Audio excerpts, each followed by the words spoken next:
This presentation reviews proper sources and note-taking. We know a source is credible, it's trustworthy, if it's a reputable source. It has a long history of following a code of ethics. It is not politically biased, and it is fact-based. It uses credible sources. It quotes experts in the article, for example. You also want to make sure that a source is timely, especially if it's something on technology, for example. You want to get some recent information. Again, you want to make sure that it is unbiased. Now, with so many internet sources and so many even news sources that spend a lot of time on commentary, we have to be careful to make sure our sources are not too biased. Some of the most reputable sources include national newspapers. Of course, newspapers often have opinion pages. So, sometimes the opinion pages have something written by an expert that's very good, but we have to be careful of those. But the standard news articles have to be really carefully sourced. So the New York Times, the Wall Street Journal, the Washington Post, the Los Angeles Times, Denver Post, Boston Globe, Dallas Morning News, USA Today, all of these newspapers are going to be carefully sourced. Some of the larger magazines can have some really well-researched articles that journalists have spent a lot of time on, done a lot of research for. So something like The Atlantic, The New Yorker, National Geographic, Forbes, Scientific American, Bloomberg Businessweek. Some of these are a little bit hard to get online. So sometimes you'll have some luck if you find a part of it online, of getting it from one of the library databases. The wire services that have great journalists, the Associated Press, Reuters, Bloomberg News, have some great information out there. Broadcast journalism, you want to be careful with that, but the BBC tends to be very well researched and not terribly biased. ABC, CBS, PBS are good sources. Radio can sometimes be a good source. National Public Radio does some great research and will have transcripts as well as the audio. Some of the TED Talks can be good if they're actually done by experts, but a lot of them are just kind of entertaining. And so, look at those carefully. Think tanks like the Kaiser Family Foundation, which specializes in health information, the Brookings Institute, Pew Research can be good. Some think tanks are biased, though. You can look at the About tag on those, and sometimes you'll find out that they lean politically one way or another. Organizations and universities can be very good sources. Something like the American Cancer Society, the American Pediatric Association, the National Education Association, that sort of thing. U.S. government publications like the Bureau of Labor Statistics, the CDC, we've heard a lot about them lately, the Center for Disease Control, National Institutes of Health, they can have some good information, Census Bureau.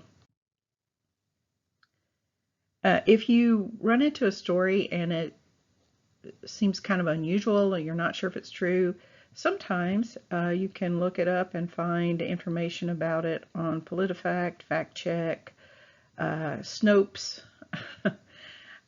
Usually I look up articles or information that gets put on social media that seems outrageous to me, and it often turns out to be false, of course. How do you find them? Of course, Google. Use your web browser, Safari.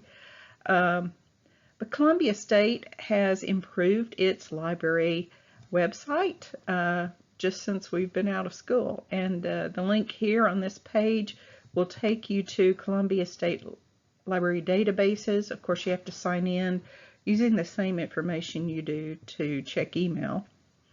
But it's a lot easier, and this takes you directly to a place where you can find their online articles there. It's a little harder to search than Google. And of course, the U.S. Electronic Library is searchable. You can just go to their website directly, or you can access it through Central High School's library webpage. Be sure when you are taking notes from your sources that you write down all the necessary information. Here's what you're going to need for a newspaper article or from a magazine article. You want to make sure you get the author or authors' names. If there are 3 authors, you want to write them all down. Title of the article, the title of the publication, whether it's a newspaper, magazine, a website, date of publication, and you want to put down the location information. Instead of page numbers, you may have a URL. That's probably what you're going to mostly have. And of course, here's another page that kind of outlines all of that again.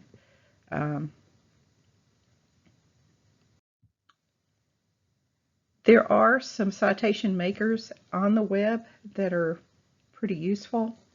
Some of you have probably used those before.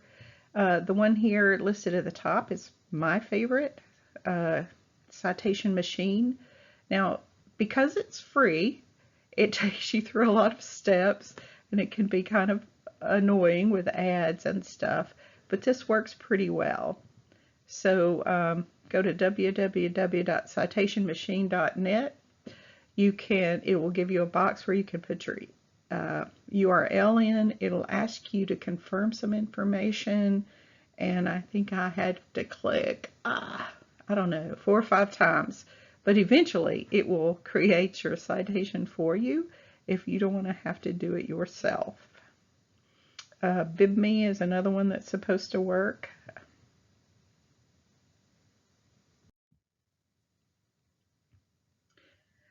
Make sure that you take some notes before you start writing. Write down any key questions you have before you start doing your research. Don't just Google some obvious broad terms. Think about, what do I want to find out answers to? And I've written a lot of questions on your paper assignment, and you can use some of those maybe to help you get ideas of what sorts of things to look for your topic.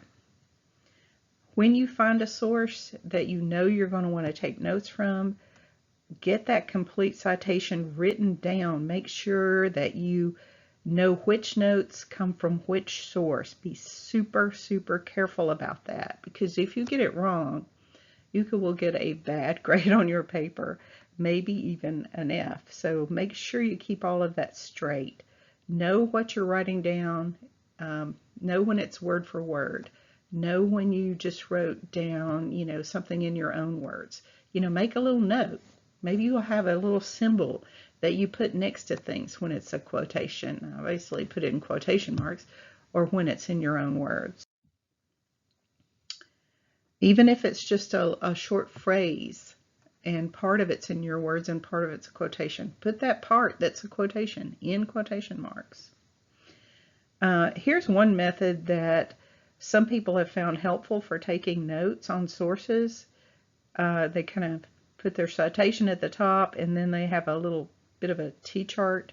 Anything they're taking notes and getting from the source, they're putting on the left side of the T-chart, and on the right side, they write down things that they, think of themselves. Maybe questions they come up with when they're reading, or some point they think, oh, hey, I want to make sure that I mention, this point in my paper. And then they know better what's their words and what's the source words. Again, Always identify a source in a quotation. Sometimes you're going to be reading and the source is going to quote somebody. So make sure that you identify, if you're quoting somebody that's quoting in the source, make sure you identify that person when you introduce the quotation in your paper, and then you can use, the name of the author in parentheses at the end of the quotation to link it back to the actual source. But here are some examples of how to introduce quotations in a piece of writing. Again, introductory phrases or clauses for quotations can vary in location, but make sure you have them. Don't just plop a quotation in there. Even, you think, well, she can tell it's related to what I'm discussing. Nope, it needs to be attached to some kind of introduction. Even paraphrase needs to be clearly identified. Who said it, where it came from.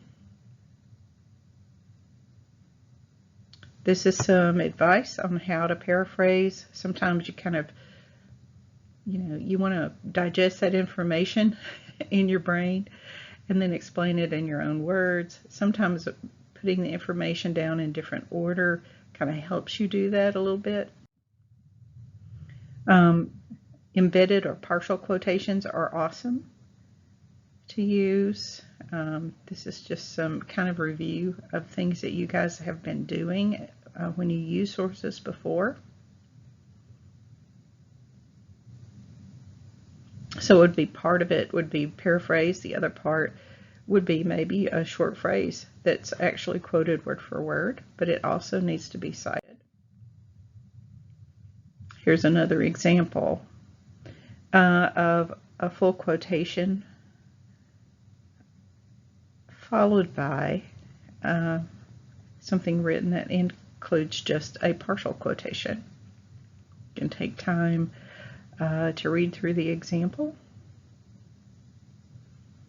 When you use embedded quotations like this, partial quotations, it shows me that you understand what you're writing about, you understand what your sources say, and you're really explaining it to your reader. Obviously, just review that sometimes when you're taking notes and when you're writing a quotation, you may find that you can leave out a phrase or something to make it shorter and more to the point. As long as it is not leaving out necessary information, then that can be a good thing.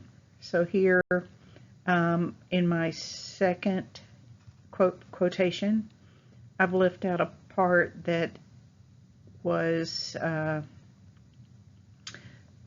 set off by dashes in the first quotation.